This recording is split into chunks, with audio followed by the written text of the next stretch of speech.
जय जगन्नाथ साଙ୍ଗमाने हैप्पी मकर संक्रांति आपन को स्वागत जनाऊँ माय यूट्यूब चैनल को आपन स्वागत। चलते आज भिडियो स्टार्ट करवा। तो आज आम साई ही स्टार्ट करेंगे। तो आम साई पूरा देखते केते सुंदर भाव में झोटी चिता दि जाए। साई समस्ते देते समस्त घर आगे झोटी पड़ी केते सुंदर भाव में देख केते सुंदर भाव में सब हम सारे समस्ते देइछन केते सुंदर भाव में मकर संक्रांति को पालन करुँच। भितर देखला चौधरी बाबू आमर डाकू बाबू आसीगले मार्केट रू। ये हूँ आम साई जो फूल नहीं था ना रोसई कर झुटी दौन जहाँ कहे ता करदे चौधरी बाबू। आज डाकू बाबू पूरा बैग फुल करके धरिकी आसी बहुत सारा पनीपरिया धरिकी आस। तो भावुँ कि गोटे हम देखले बहुत बड़ भारी होती भितर चलन चा खटियाड़े पलि आसलु। चा खटियाड़े आसिक देखुची टी आमर पात्रा बाबू चा हो आम खारवल नगर आसु ब्रजनगर चाह पीवाई खास कर पात्रा बाबू चा दुकान देखापी। तो चा दुकान केते सुंदर भाव में चा टे दौरान बिना चीनी जहाँ दरकार ताको दौरान। आम साहू बाबू चाहते कौन कहते कौन फोटो सब उठाऊँ नाई क्या भिडियो टे बनाऊँ आपंकर।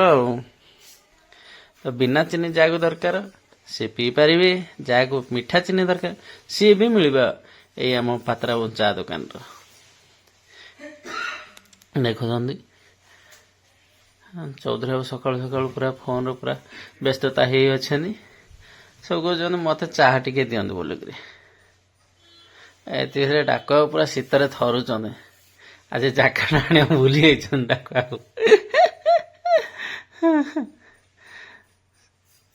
चौधरी बाबू कहते महापात्र बाबू चाटे दिंतु मतलब पचारे कौन चाटे दिंतु तो डायरेक्ट कहते ना आज्ञा मु पीऊनी बोली चाह सी भावुं बेले बेले मु पीएनी हेले चा।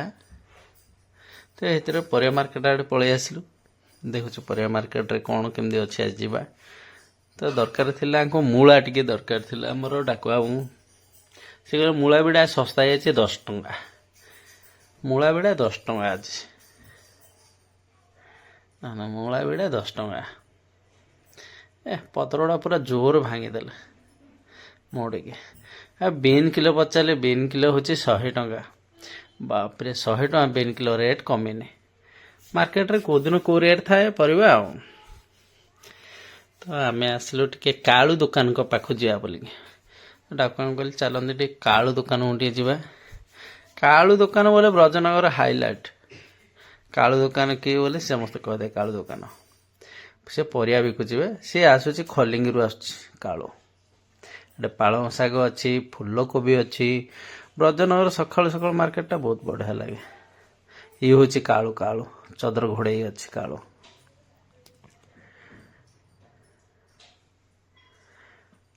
कालू कालू पाखे पचारे डाक बाबू सारू केते अच्छी बोली कहले सारू 50 टंका।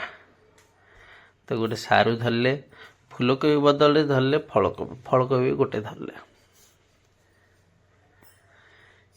ये समय आम टिके आउरी पुणी थिला आमर पनीर टिके आने दही टिके आने ये सब जिनस सब धरला पर पनीपरिया। तो आम कौन भाविलु टिके आगु को पुणी जीवु बोलिकी टिके आगु को आम धीरे धीरे धीरे धीरे चलिलु भाई को दुकान को आम जो गेट बजार छक से अच्छी दही आ पनीर आने भल से जो सब भल तार पनीर दही।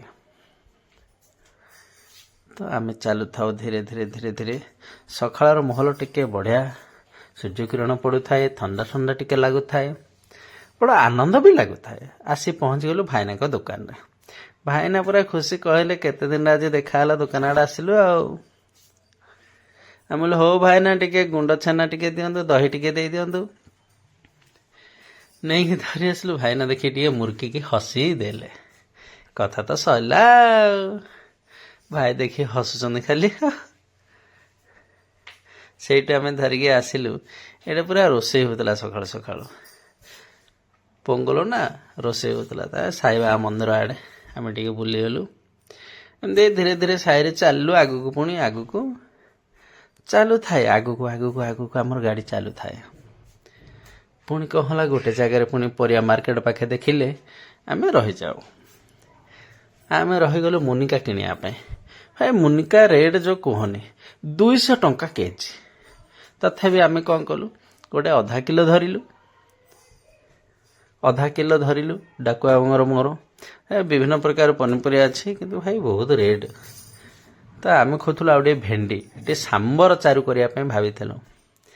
ଭେଣ୍ଡି କିଲୋ ଭାଇ କୁହନ୍ତୁନି, ଭେଣ୍ଡି କିଲୋ ଆମେ ଖୋଜିକିରି ଜଣଙ୍କ ପାଖରେ ପହଞ୍ଚିଲୁ।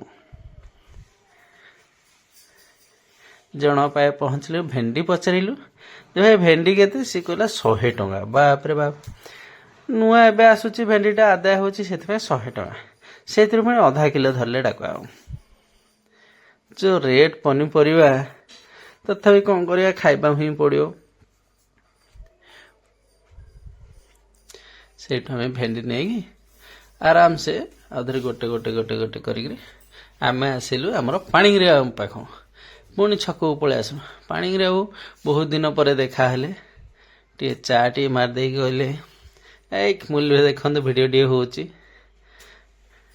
ତ ଭିଡ଼ିଓ ଟିକେ ଆମେ ବନେଇଲୁ, ଟିକେ କଥାବାର୍ତ୍ତା ହେଉଥିଲୁ ଛକରେ ଆମର। ତା ପାଖ ଆମର ଚୌଧୁରୀ ବାବୁ ବି ପାଖକୁ ପଳେଇ ଆସିଲେ। ସେଇଟା ଆମର ଟିକେ ଆଡ୍ଡା ହୁଏ ଛକରେ। ତ ଭିଡ଼ିଓଟି ଭଲ ଲାଗିଥିଲେ ଲାଇକ୍ ସବସ୍କ୍ରାଇବ୍ କରିବେ। ନେକ୍ସଟ ଏପିସୋଡରେ ଦେଖା ହେବ। ରହୁଛି। ଜୟ ଜଗନ୍ନାଥ।